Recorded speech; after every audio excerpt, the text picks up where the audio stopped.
Okay, good morning, everybody. Looks like it's 10 o'clock, so we'll get started here. On behalf of Seubert Associates, I welcome you to today's webinar entitled Preventing Abuse in Your Workplace. My name is Bill Tomlinson. I'm the Healthcare, Social Services, and Real Estate Practice Leader here at Seubert. For today's presentation, we're fortunate to be partnering with Selective Insurance and are joined by Allison Paulson and Nancy Adams, who both have 30+ years in the Community and Public Services Division at Selective. Both are designated Certified PRAESIDIUM Guardian. This designation means that both are uniquely qualified to speak about best practices in organizational abuse prevention, including specific steps organizations and companies can take to prevent incidents of abuse by employees, volunteers, or participants. They will also be addressing how to respond effectively if an allegation or incident occurs. The topic of abuse in the workplace is not specific to certain industry. Abuse in many forms can have a significant impact on any organization. Today's content is focused on abuse prevention within your organization or company, keeping children, customers, participants, and the vulnerable safe from sexual, physical, and mental abuse. In addition to financial impacts regarding a company's insurance, these claims can significantly impair an organization's reputation and mission. We hope that the material today will provide you with a deeper understanding surrounding abuse in your workplace and steps that can be taken to mitigate your risk. We welcome any additional questions that you may have, so please access the Q&A tabs at the bottom of this Zoom to engage your presenters. I'm happy to present to you now Allison Paulson from Selective Insurance. Allison? Thank you, Bill. Appreciate everybody being here this morning. Appreciate Seubert for putting on this event. I'm co-presenting with Nancy Adams. And keep in mind, as we talk about this, it's risk management solutions preventing abuse within your organization. And it's such a big topic. Oftentimes people think about this, right? Organizations are serving vulnerable populations. Many organizations think about, okay, my volunteers, my employees, and it's a sexual abuse against a consumer or a participant or a child. But this topic is so much bigger and broader than that.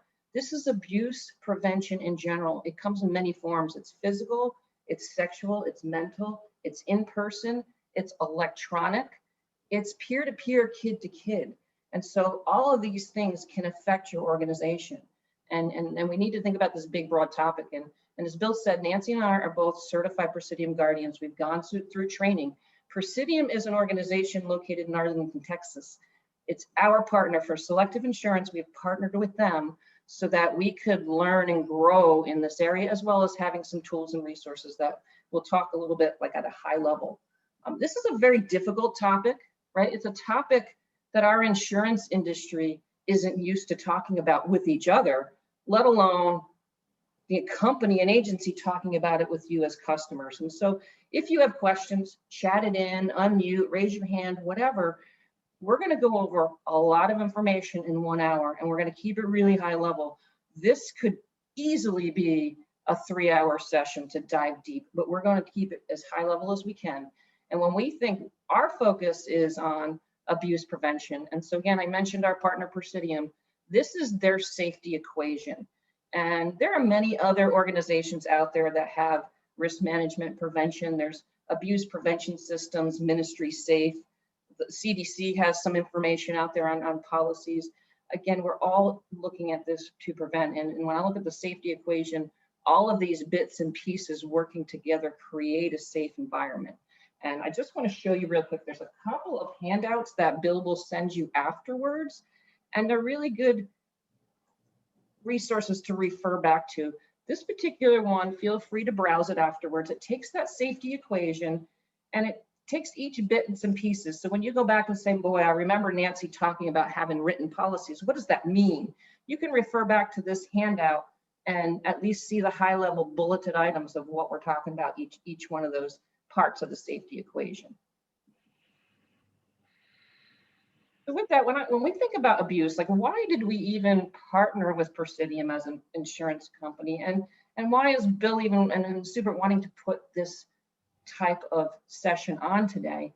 And so when I take a step back, 5.5 years ago, I entered the role at Selective in our community and public services organizations, serving those organizations that serve vulnerable populations. And life at that time in the industry, and Bill and Seubert can attest to this, insurance companies wanted to know three things when we were asked to provide insurance for abuse or molestation. Do you have written policies and procedures? Do you provide training? And do you do background screenings? That was the extent of the three questions. We didn't ask anything further. We didn't want to know what kind of background screenings, how often, who, what type of training, who's conducting it, what are you training on, right? What do your written policies look like that? Are they mandated reporter requirements, or are they truly abuse prevention? So we really didn't ask that information, but we need to dive deeper, and we need to all get comfortable talking about this topic. And so that was 5.5 years ago. And I look at what's happened in the past 5 years, right? You all know back in 2017, the hashtag Me Too movement. Everybody knows what happened there, right? You have Larry Nassar, Michigan State, USA Gymnastics. We had national youth protection trends and the Safe Sport Act that was introduced. Allegations have been in the rise, increasing verdicts, right? At this point, the average verdict is about $500,000, but you also see limits out there like Hartford having to pay $650 million for the Boy Scouts of America. There's been changes in statutes of limitations. So depending on the state, New York and New Jersey, right, they increased their statute of limitations. So if something happened to a child and they were sexually molested, something happened, they have up until the age of 55 to report that. Over 25 states amended their statutes of limitation in 2019 alone to increase that, to give more time for those people of victims of support. 1 in 4 girls and 1 in 6 boys will be sexually abused by the time they're 18. That's a pretty scary statistic. 80% of cases go unreported. In recent years, there's been a 300% increase on child-to-child, peer-to-peer abuse. And so when you think of that, and I mentioned earlier, many organizations think it's my employees and my volunteers that I need to pay attention and train and make sure they know everything, but it's also those children and those program participants in your organization that you're serving. And that child-to-child, peer-to-peer, it's not only sexual, it's physical, it's bullying, it's cyber, it's in-person. This is such a big topic. What about electronic communication? Think about flashback a year ago, everything was electronic, right? Now we're coming back and people are getting back into their programs, but virtually everything was done electronically. And 95% of youth ages 12 to 17 using the internet daily. Boy, I think, these are numbers, and again, stats are stats, but I look at my nieces ages 8 and 9, every time I go there, they're on a cell phone and they're on some kind of gaming system or whatnot. Offenders can groom 20 to 30 kids at a time online and affect almost 500 kids in a lifetime. You think about 20% of teens admit to sexting, and 48% of them say they've received suggested messages. 33% of teens admit they're Facebook friends or Instagram friends or whatever kind of friends with people they've never met. Instagram is a pretty primary means that offenders find youth. But there's all those other things, right? The Snapchat, the TikTok, the online gaming, there's virtual meetings. How many times have we seen a Zoom bombing, right? Text, email, right? Sometimes we don't think about, I think about a situation we had with the Boys and Girls Club where a young staff member, every time he would hand his phone to one of the girl participants, and every time he would hand the phone to her to use, he would have explicit pictures of himself on that phone. That's electronic communication. And you're thinking about this stat, only 60% of parents view their child's internet usage.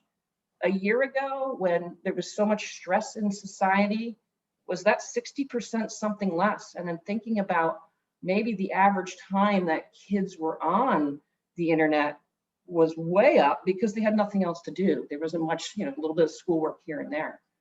And we believe abuse is 100% preventable, but it's taking conversations like we have today, and it's taking that to the next step to look at the controls that you have in place today and think about where can I make some improvements.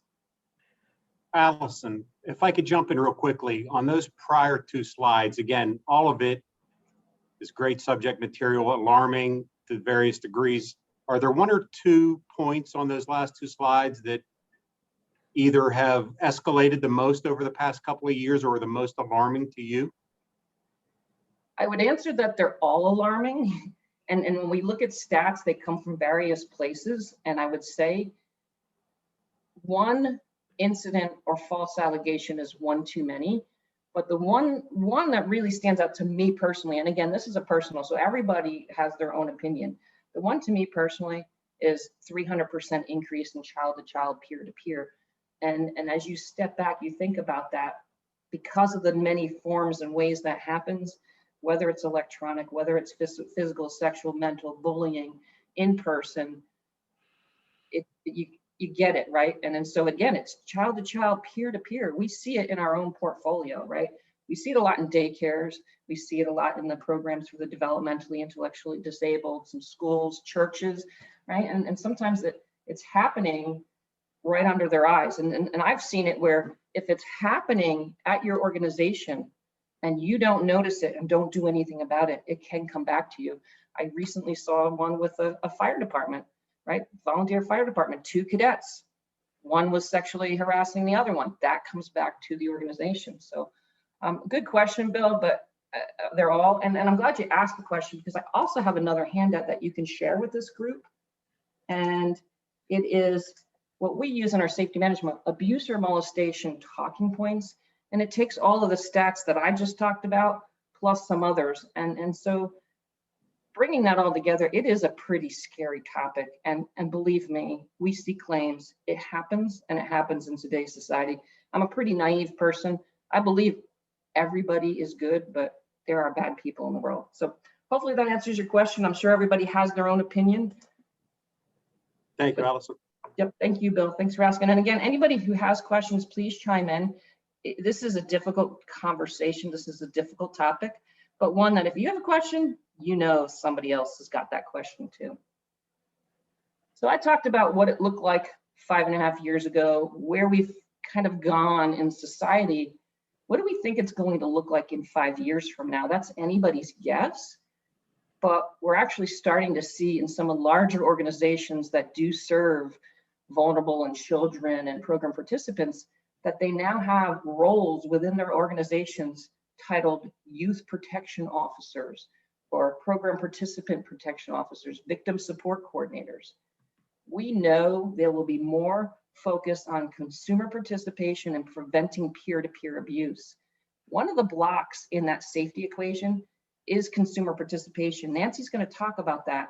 And that is, what are organizations doing today to provide training and information and material and guidance to the program participants and the children in their programs, as well as the parents and guardians. And that's an area I think we as an insurance industry can help move, right?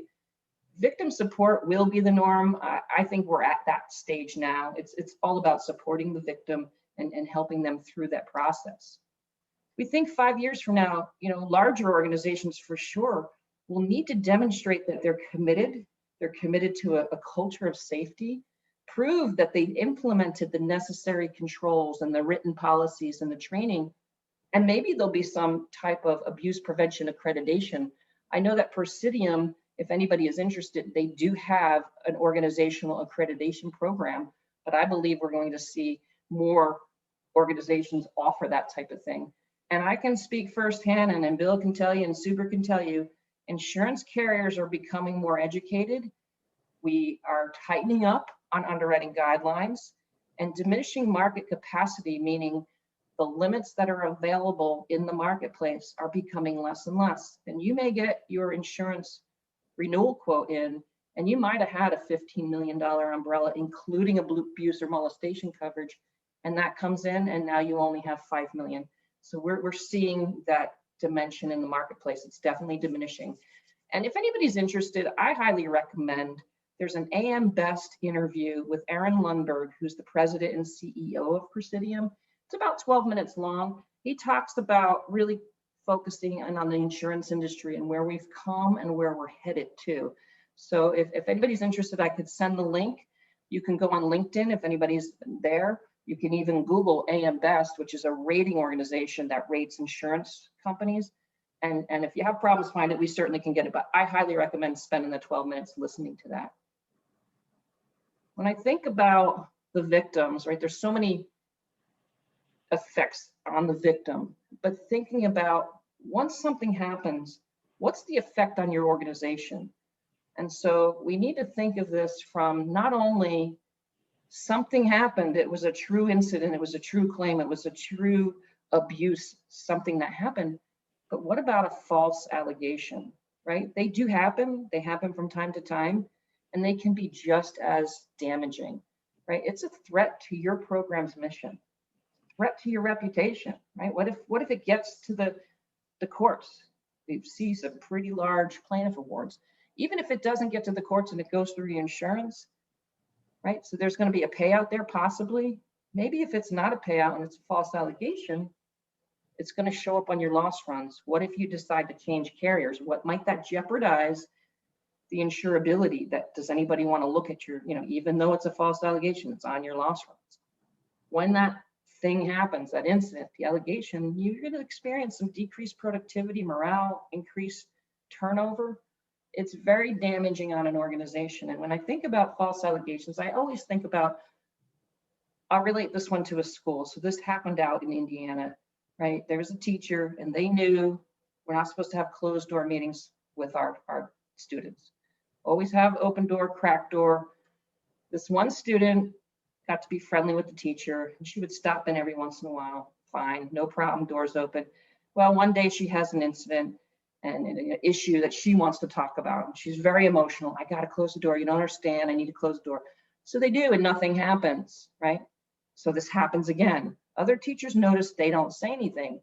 Well, what happens a couple of months into it, that student puts in a claim and says, inappropriate relationship with this teacher. So it's all over the news, right? The investigation. But does anybody remember a month or so later when the student came forward and said, I just said that, I just wanted attention. It didn't really happen, right? So what do we remember? We're not going to remember that it didn't happen. We remember, and that's a damage to your organization. So today, how can you be a differentiator? Getting some knowledge of the topic, understanding it's a bigger issue, understand the issue, right? The stats, understand where we've gone, where we've come. Maybe look at your organization and is there some areas that you can maybe improve? Maybe it's your screening and selection practices. Maybe it's your monitoring and supervision.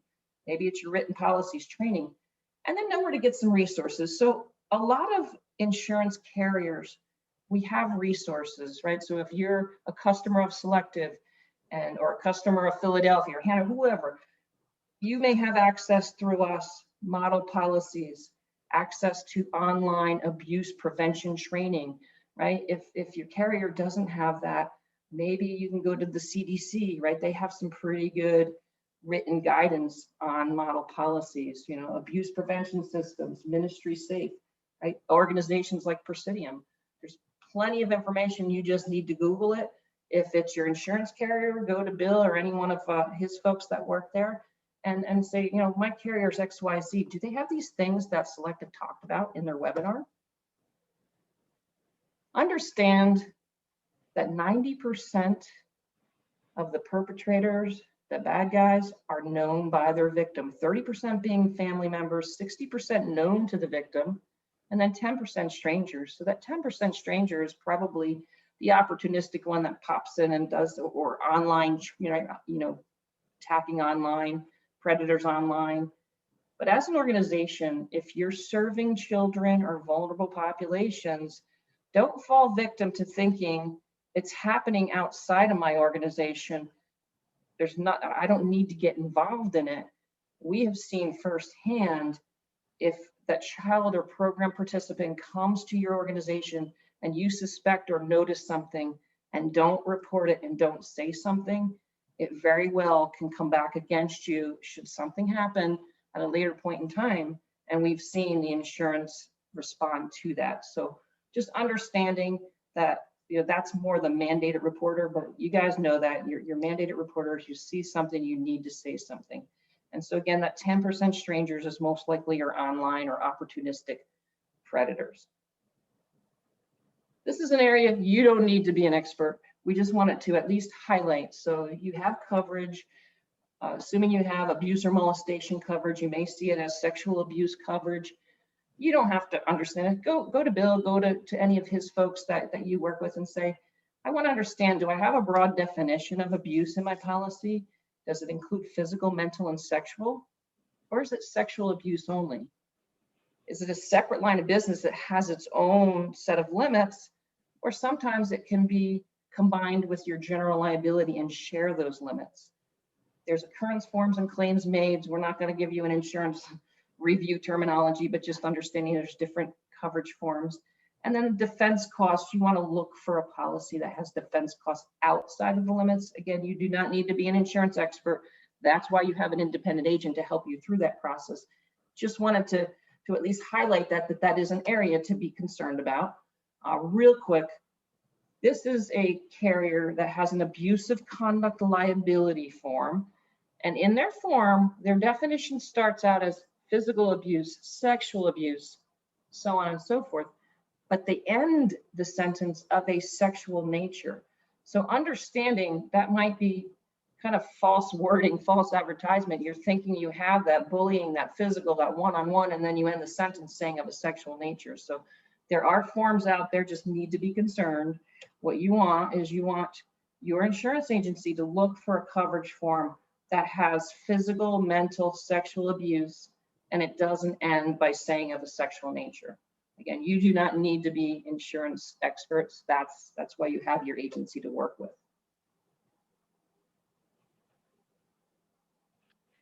Good morning. Abuse prevention is a journey.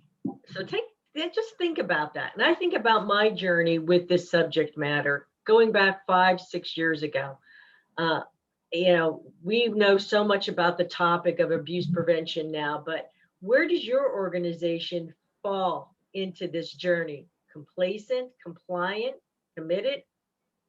I just had a conversation with my pastor over the past 2 weeks, and they wanted me to volunteer in the children's room. So being an insurance person, I said, so what type of, what do I have to do? Do you need me to be fingerprinted, do background screenings? Do you have an abuse policy? I was throwing all kinds of questions out to the gentleman. And he looked at me, he said, Nance, we know everybody here. We don't bother with that stuff. And I'm like almost choking myself or choking him. So very complacent about it, even though we all know all this information hits the media and things are in the media, and we know so much more about abuse prevention.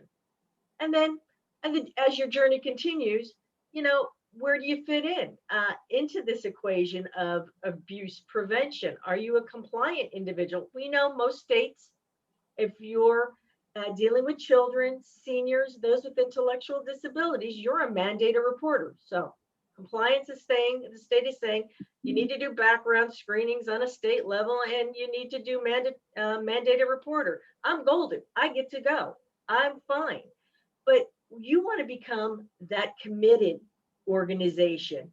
Yeah, it's great to be a mandated reporter. You have to have it. You need to do background screenings. That's standard operating policies. But you need to protect your organization as well as your participants, your children, those that are vulnerable. You need to protect everything. So you want to make it a safe place. So you need to have abuse prevention policies in place. And these policies set the tone for your organization. It helps you convey to your employees, your volunteers, your participants that this is a safe place. You've got a policy and procedure in place that defines abuse. I've got a social media policy. I've got an anti-bullying policy. My staff knows where to come to report an abuse situation. So guys, it is a journey. And where does your organization fall into this journey? Are you complacent, compliant, or are you a committed organization to prevention of abuse? Then, how do perpetrators operate? Access, privacy, and control. Remember those three things. Perpetrators will gain access, privacy and control. They're going to try to get into your organization no matter what. And it could be, the access could be in person. Or is it electronically? Look at what happened last year when we all went on lockdown and we were all doing things electronically. So, and Allison did say about grooming kids on social media electronically.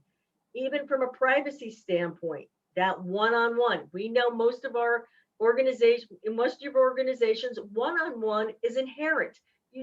There is behind closed doors. You need to have, that individual needs to have privacy while they're toileting, while they're changing their clothes, maybe while you're having some counseling. That one-on-one is inherent, and that could be face-to-face. It could also be electronically, like we experienced in the last year when it was like pushed on us heavily. And then that perpetrator, once they have the access and that privacy, whether it be one-on-one, in person, or electronically, they start to try to hook that individual in, that child, that individual with intellectual disabilities, maybe even a senior. They try to gain control, and that's called grooming. They're going to test that individual. They may, manipulate them into thinking that they are the chosen child, the student, that person they're showing a lot of attention to, even by gift giving. So once they gain that trust, they gain control. And that's why your organization needs policies and procedures on preventing abuse to identify these red flag behaviors. Again, why we're talking about policies and procedures. Why are they so critical? Yeah, you've got your mandated reporter. Yeah, I'm doing criminal background screenings. But abuse prevention policies communicate a culture of zero tolerance in your organization. You say, I have no tolerance on abuse or molestation, whether it be participant to participant, direct care worker to participant, teacher to student, direct care worker to a senior. We do not tolerate this in our organization. Your policy needs to identify what's an acceptable and what's an unacceptable behavior. Should define abuse and the boundaries. And it doesn't rely on just certain individuals. And what I mean by that, just because and I'll use a daycare for an example, just because your direct care worker has that, is over those children, it could be someone else within that organization that they need to know about the abuse policies. The volunteer grandma coming in to read to the kids, not exactly has that one-on-one contact with the children. Grandma's coming in to read, grandpa's coming in to read to the kids. So it doesn't just rely on certain individuals. And then your policy needs to explain why I'm putting these policies in place. I'm protecting my organization, I'm protecting the participant, I'm protecting my employees and volunteers. And again, it should include a reporting procedure. Who do I report something to? If I'm an employee or a volunteer, I see something, who do I report it to? Do I go to my manager? There's got to be a policy in place. If I'm a participant, who do I report something to? Who am I comfortable reporting something to? And then again, this is my big one. Your policies and procedures on abuse prevention need to be looked at annually and updated. You need to take a look at them. What else is new and going on in the world today? We saw the anti-bullying policies come into play. Does your prevention policy need an anti-bullying policy? Do you have an abuse prevention policy, or is it a sexual harassment policy? Or do you have one or the other, or do you have both? Hopefully you have both. And abuse policies define boundaries. We talked about what's appropriate and inappropriate behaviors. Allison talked about electronic communication. So let's take, for example, electronic communication. Appropriate policies would be to prohibit communication through social media, such as Facebook, such as Instagram, such as texting, giving one of your employees or volunteers giving their personal cell phone out to a participant. That policy should prohibit doing that. And give examples, what's appropriate, what's inappropriate. Inappropriate would be friending a participant through Facebook or some other social media. Then verbal physical contact. What's appropriate physical contact? Now we know that frontal hugs aren't appropriate. So yeah, you have to have a policy establishing that. Maybe a side hug, a fist bump, a high five would be more appropriate if you're doing physical contact. Those one-on-one interactions, we all know, we have them. They're inherent in what we do from an organization standpoint.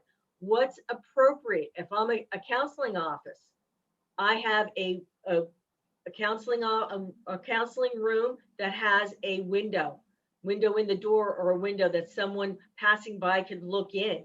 If I can't have that, if I'm a group home where I have someone and I'm helping someone get ready for bed that evening, helping them change, helping them with getting in and out of the shower. What type of policy and procedure do I have on that? Do I have where that's appropriate, but it should only be taking a certain amount of time? And do I have a check-in and check-out maybe from a one-on-one interaction? Outside contact.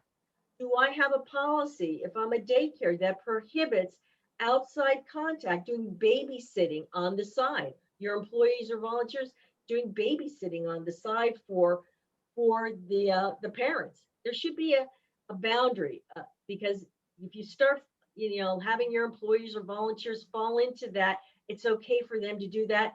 That's when grooming could occur. And then gift giving. You have a policy on that. If you're going to give gifts, everybody should get a gift. You don't just choose one person to give a gift to. Nancy, we did have one question come in, if you could give me a moment. Sure. The question was, are we required as an employer to notify or seek approval from an employee to perform a criminal background check?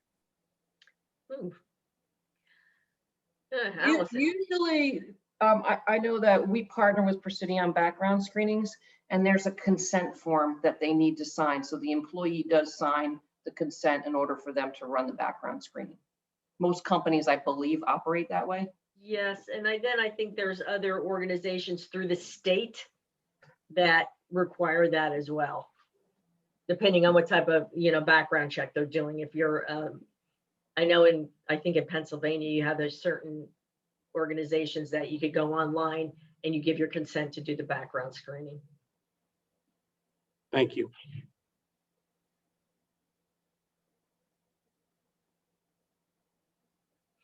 And screening and selection best practices.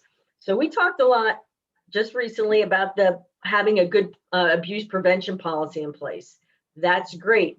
But let's back it up a step and talk about how you screen and select your employees and your volunteers. You need to get the best people in there, the most qualified people that are going to be around your kids, your students, your seniors, your individuals with intellectual disabilities. So what's some screening best practices? You should have a standard application, including a side code of conduct. When you're looking at that application or even a resume, look for gaps in employment or inconsistencies. Are you seeing someone that's jumping from daycare to daycare to daycare, from not-for-profit to not-for-profit, and not staying someplace and establishing a good work criteria? Do those face-to-face interviews. They're great. I know last year with COVID, maybe you couldn't do face-to-face. However, what are we having today? We're having this conversation face-to-face. Make sure you get those 3 professional references, again, standard practice, and the 3 personal references. I was on a phone call with a not-for-profit organization, and their human resource individual was on the line, and she said, we don't bother doing personal references. Their friends are going to tell you all the good things about you. Yes, however, those good things may be a red flag, such as, hey, yeah, John loves to work with small kids. He likes that, the small kids, 3 and 4 years old, he can relate to them, especially those kids that don't have a dad in their life. boom, that could be a red flag behavior. That's again, then have part of your screening, those behavioral based interview questions.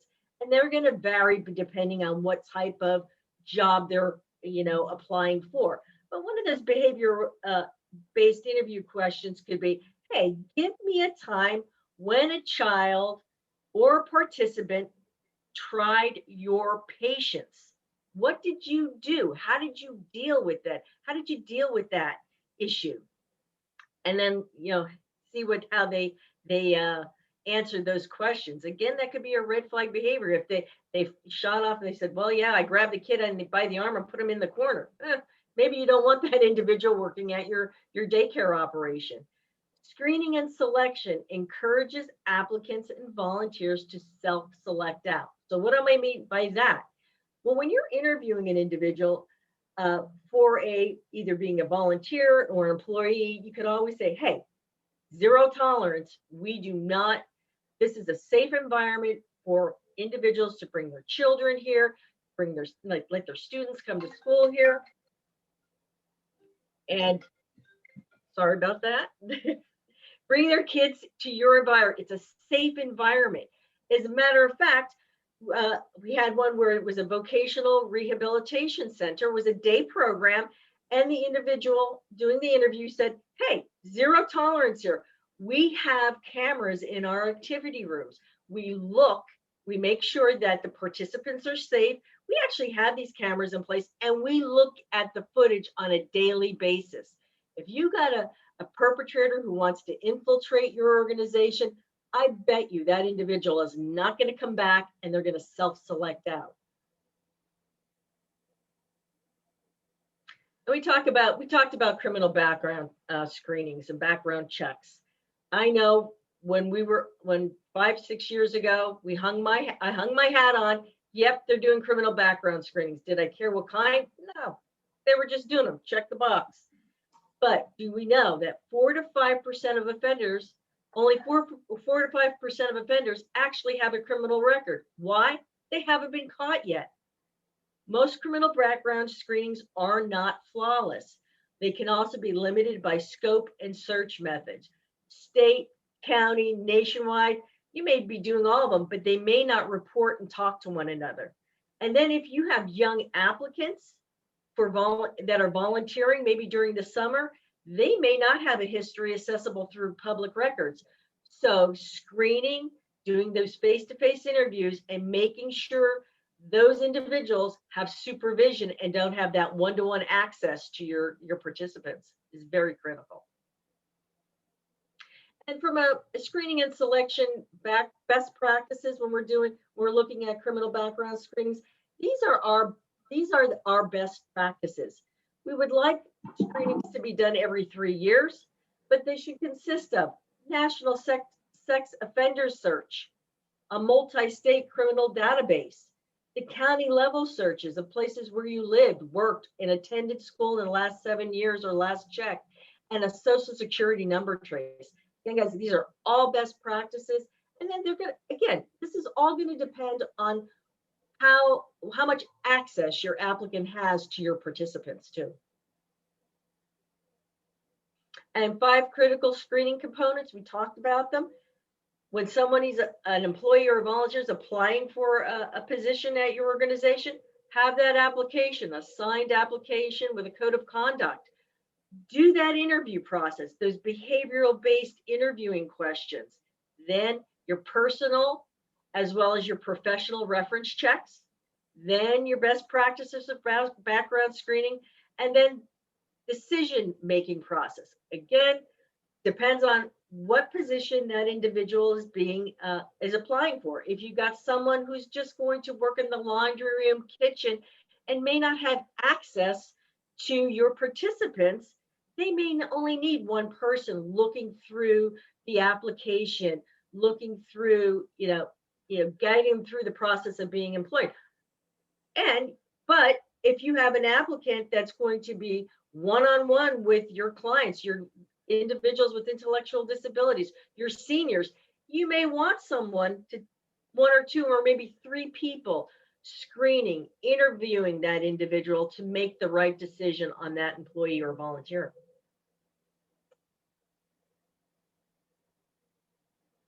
And I like this screen, I like this statement. So from a screening standpoint, remember, screening is probably your only opportunity as an organization to have an opportunity for organizations to have limit who has access to your participants in their program.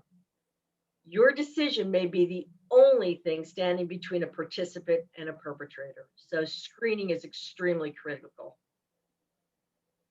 And then we talked about policies and procedures. We talked about screening. So what else could we do from a training standpoint? So you've hired your employees, you've got your staff of volunteers on ready to roll.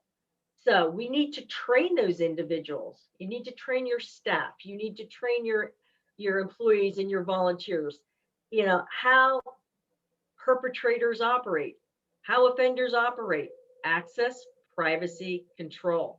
Then how to recognize and prevent abuse, how to recognize signs of abuse. Maybe you're a daycare worker and you see the little boy walking in every day who's in your little classroom, and all of a sudden you see bruises on his arms or on his legs. Is it just natural that the kid's, he's a boy, he's rough and tumble and he's falling?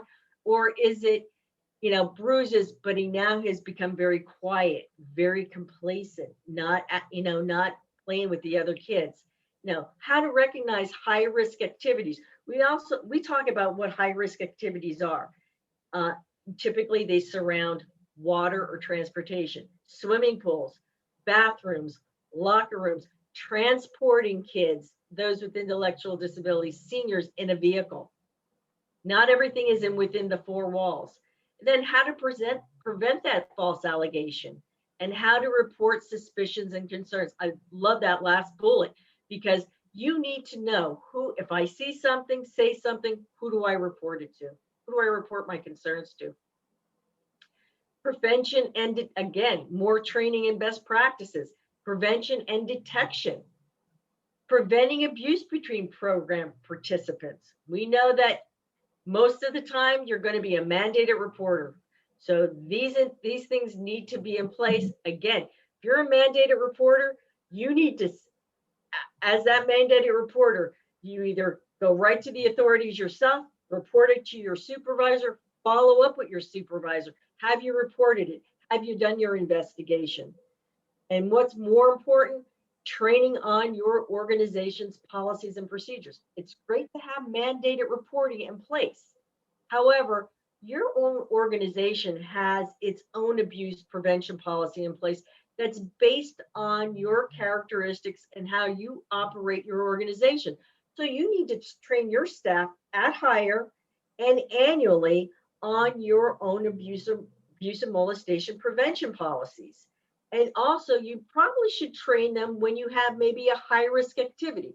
We all know summer's here, and I'll use it, go back to a daycare operation, or even, a not-for-profit when we have programs for intellectually disabled. You take them off premise, you go to events, you're transporting.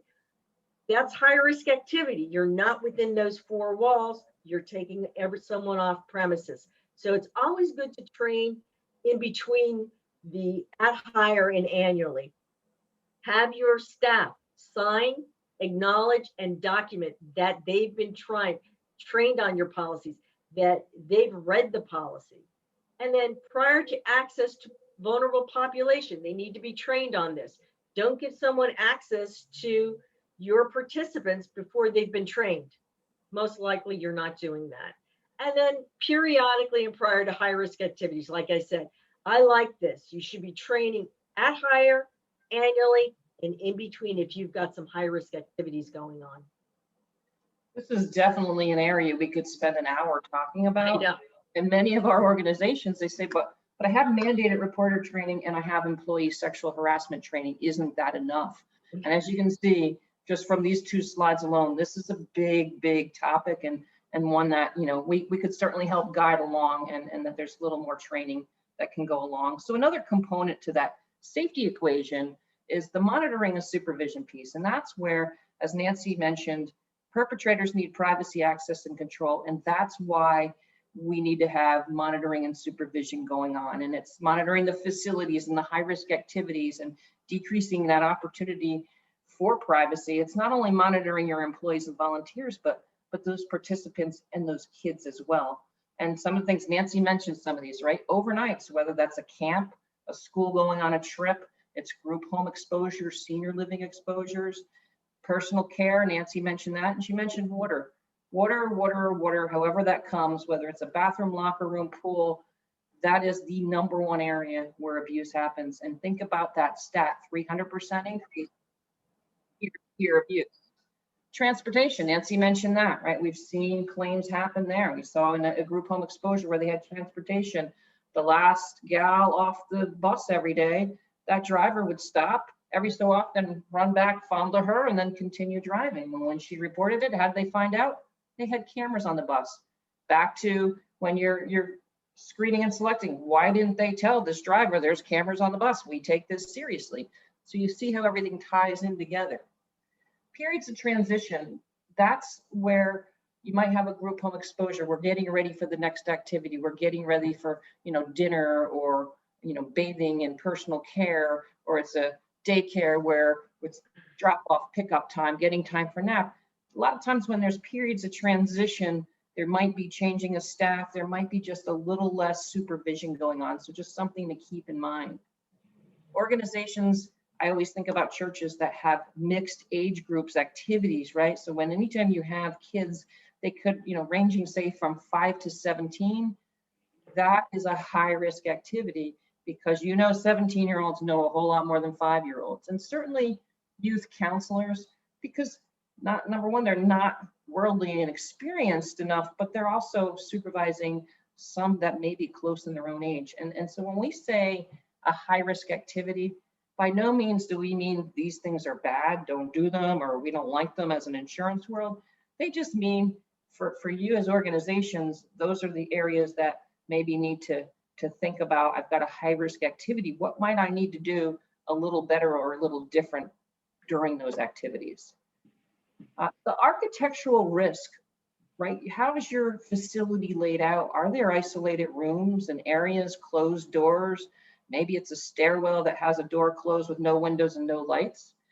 Playgrounds, right? So many of our schools, our churches, our daycares, that's where you got that child on child, right? So what's happening with that playground? Do you have those little tykes things where kids can go in there and you can't really see them? Rooms without windows, bathrooms and locker rooms, that's an architectural risk. Residential spaces, maybe there's some outdoor wilderness areas, and maybe that's not on your own premises, but maybe you're taking a group of kids or participants to a picnic in the park. Are there outdoor wilderness spaces that they can maybe go behind a tree and do something?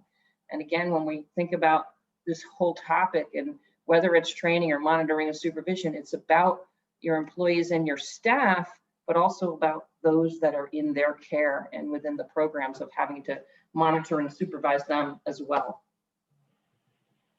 Conditions that might increase the risk of something to happen, maybe it's an incident, a false allegation, is program characteristics and size of the organization. So sometimes organizations, the bigger they get, the more locations, the more employees, the more volunteers, participants, the more different programs they may have. That's the characteristic. Maybe it's a day program and it's a transportation and then it's an overnight.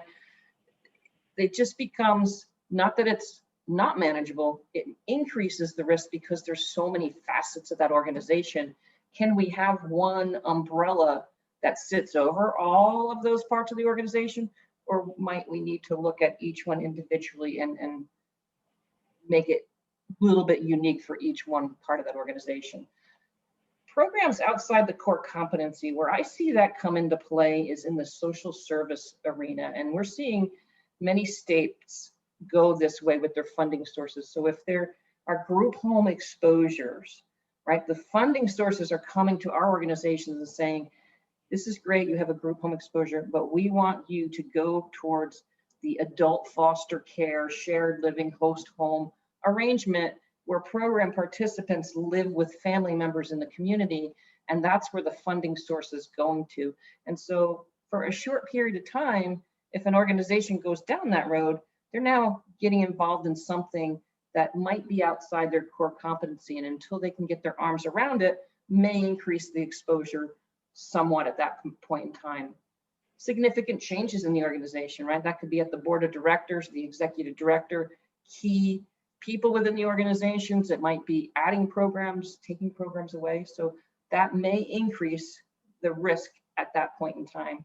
High turnover, volunteer-based, right? So those are certainly what we see in our social service world. And then the last bullet, externally accredited. And that was always counterintuitive to me. Like, how could that increase the risk? If I'm externally accredited, that's a really good thing, right? It is, organizationally, operationally. But when you're thinking about abuse prevention, typically external accreditations are about the whole of the organization, not necessarily focused in on abuse prevention. So again, none of this is bad here. It just means that sometimes when these things are present in an organization, it potentially has that ability to increase their risk to something happening at some point in time. So things to think about. This doesn't apply to every organization, obviously, but structuring activities at all time, even during the periods of transition or downtime, right? Having some sort of activity versus that downtime, and maintaining those ratios during that period of time. If you have bathrooms and locker rooms as part of your facility and your program, it's so critical to have those written policies, make sure we're training on it, and make sure we're following that training and guidance, and having that monitoring and supervision happening. If you've got that mixed age groups, right, ages 5 to 17, is there a way to separate them into smaller groups, separate them by age, if at all possible? Ensuring that line of supervision at all times, right? Thinking about the playgrounds, right? As all the kids are out there, can I see all those little kids that are in the little Tykes playhouses? And Nancy mentioned this, that's maintaining zero tolerance at the time you interview that person, at the time they fill out their application for employment or volunteer, through the whole life of that organization. It's part of the culture. And limiting one-on-one exposure, right, that's great, but we know, we get it, you can't always limit that, but how do we manage it? How do we train on it? How do we manage and monitor and supervise it? A couple things you can think about. Now, these are not applying to everybody, certainly, right? Security personnel, that's our schools and our churches and our synagogues, gated property, internal keys and locks, interior, exterior cameras. If you have them, think about, what do you use them for? Do you have somebody that monitors them? And it's not only just about preventing abuse. We've seen organizations use them as training opportunities to have more efficient processes and procedures. Or are you using it to say, yeah, it happened, aha, got reported. So just thinking about what you do and what you use that camera footage for. Can we have unobstructed windows? Possibly. Is there a check-in, check-out procedure? Establishing the ratios, having that bathroom and locker room procedures, like I said, in writing, training on it, everybody knows about it. And then if you do have field trips and outings and overnights and something that doesn't happen on a day-to-day basis, make sure you have written procedures, you train on it, and then everybody knows when it comes time, we know what we have to monitor and supervise during those activities. Allison, Yes. quickly, in addition to installed cameras, what type of claims have you seen where there are cameras involved and the perpetrator potentially was recording compromising activities? Oh, that's a great one. So instances where perpetrators recording compromising activities, that can come, I think almost any organization can be subject to that one. If you have people coming into your organization, we've seen in a Goodwill store where one of the employees put a camera in the bathroom that the public used, in the women's bathroom. We saw the same thing in a fire department. They're renting their halls out to people coming in and having parties. They found a recording device in that women's bathroom. This one didn't happen to me. I happened to stumble into it when I was traveling. It was down south, I think, in a Planet Fitness. Some individual was putting recording devices inside tanning beds, because most people go inside tanning beds, they have no or less clothing on at that point in time. And then the last example I'll give you, I thought it was going to be abuse or molestation, but it turned out to be more of an employment practices. It was where a male employee put a pen in the break room, knowing that a female employee would go in there periodically and pump to get her breast milk for her child. So it comes in so many different forms, but that's a great question, Bill. I love that question because, you know, some people think like, oh, I'm not serving kids, I'm not serving developmentally disabled or intellectually disabled, I'm not serving seniors, but think about what spaces you might have that might have public access. Yeah, this issue made the news in Pittsburgh over the last 48 hours. So Oh, really? these do happen, yes. So thank you. Thank you. And I think our next level where we need to have some more awareness, involvement, consumer participation. We've talked about how the employees and your volunteers are being trained on your own organization's policies and procedures. But what about your parents, the guardians, the children, and the participants? They should be aware of that you have zero tolerance. You know, we need to empower our kids and participants how to protect themselves and to protect themselves against abuse. You know, provide the parents and the guardians and the kids and the participant with multiple ways of reporting their concerns. If something just isn't right, who do they report it to? And are they comfortable enough to report it to you? And, you know, policies and procedures it teaches a child or, you know, parents recognize the boundaries and violations, recognizes and names feelings and provides rules. And again, all this stuff needs to be age appropriate. So if you're dealing with small children, those with intellectual disabilities, and even seniors and students, everything needs to be age appropriate so we can convey and they can understand abuse, the prevention of abuse or molestation. They need to know, the kids need to know, students, those with intellectual disabilities, as well as the parents and guardians need to know that your organization is a safe place. As a parent, I could rest and I'm at ease that my child is going to a safe place. Again, how to talk to your child or participant about protection. What's appropriate touches? What's inappropriate touches? Their body is their own. Your organization's policies, including online interaction. What type of social media do you have? Do the parents know that? Do the kids know that? Heck, I've looked at probably about 20 faculty, student, parent handbooks within the last month. And I got to tell you, when my kid was in school, I don't think I ever saw a student handbook. Now they're all online. Now your kid has to sign it, your parent has to read it and sign it. So all this stuff is online. There's a lot of information out there to bring consumer awareness. You know, again, how to talk to your child, whether they be 3 years old, 18 years old. Do you have a disabled child or adult? And how do they know? Are they verbal? Are they nonverbal? How do you talk to your kids about stuff like that? And where to take the concerns back to the organization. As a parent or guardian, if I'm seeing something, who do I talk to within the organization, within that daycare operation? And then do I go back to the organization? And when do I involve authorities? Nancy and Allison, we do have one question from one of the attendees, if I could offer it to you. Sure.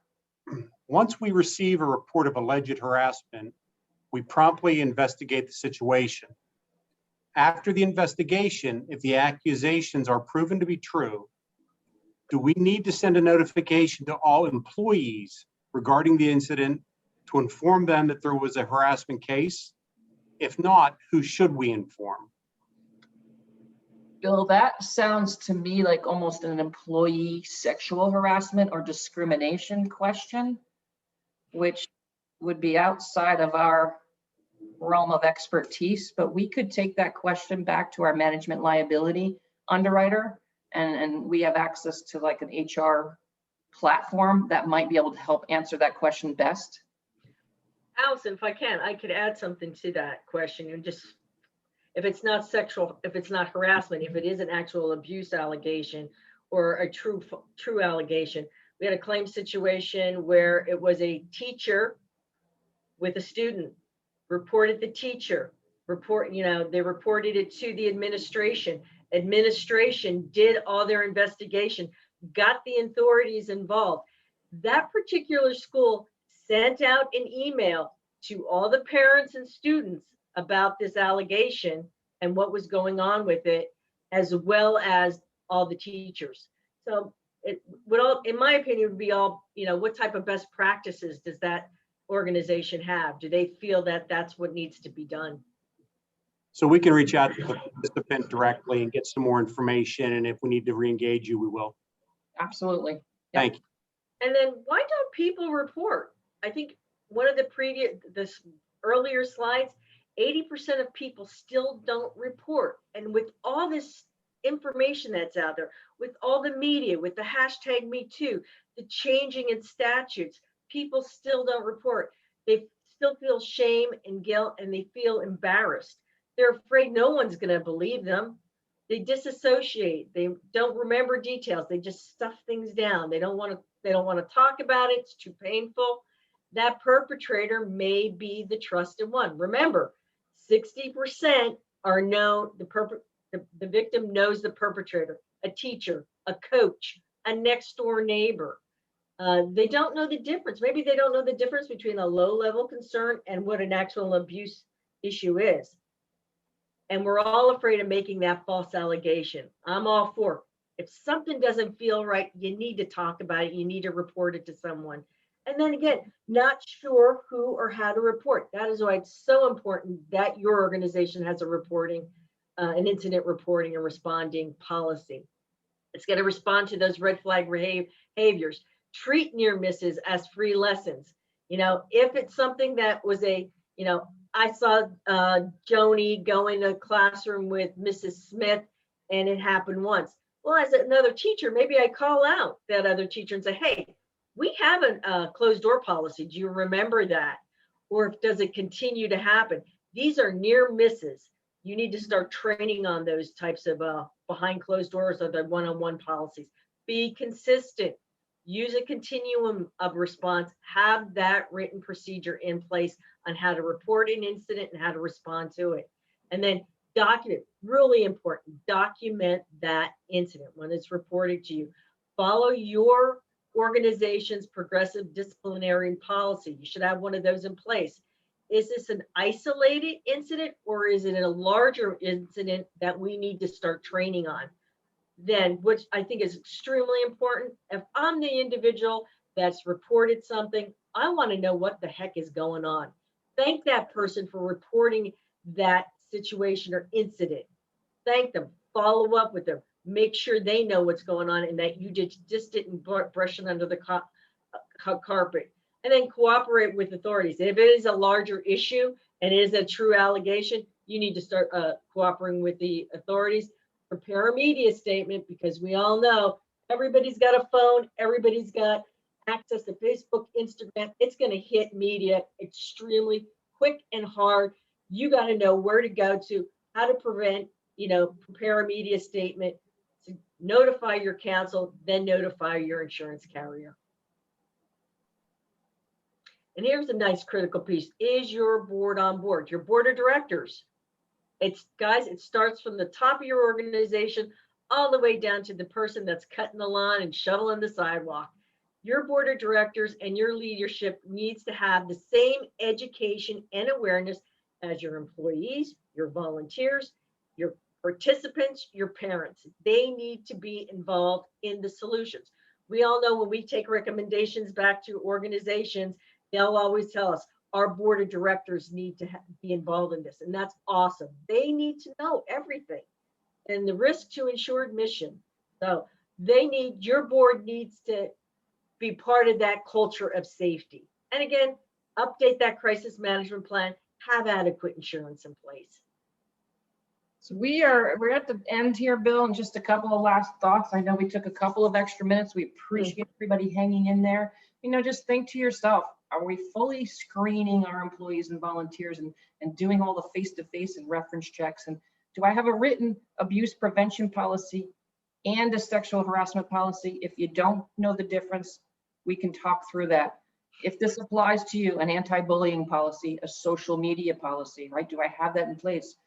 When's the last time I updated my abuse prevention policy? Should I go back and look at that now? Do I train on abuse prevention and my organization's policies at least annually, in addition to mandated reporter and employee sexual harassment training? Do I have a written crisis plan? In the event something happens, do I know how I'm gonna think my way through that? Don't wait for it to happen. Understand who needs to be involved. Understand there's resources out there, whether it's through your insurance carrier, CDC, just go out and Google it. There's a lot of information out there. You know, where are you headed? Are you complacent? It's never gonna happen here. Compliant, I'm doing everything my state wants me to, or a combination, and I'm moving towards, I really wanna know more and I want some more information. But we appreciate you guys hanging in there. We're gonna send, Bill has the attachments. He'll send it to you if you have any questions. Again, Nancy and I are always available to help in any way that we can.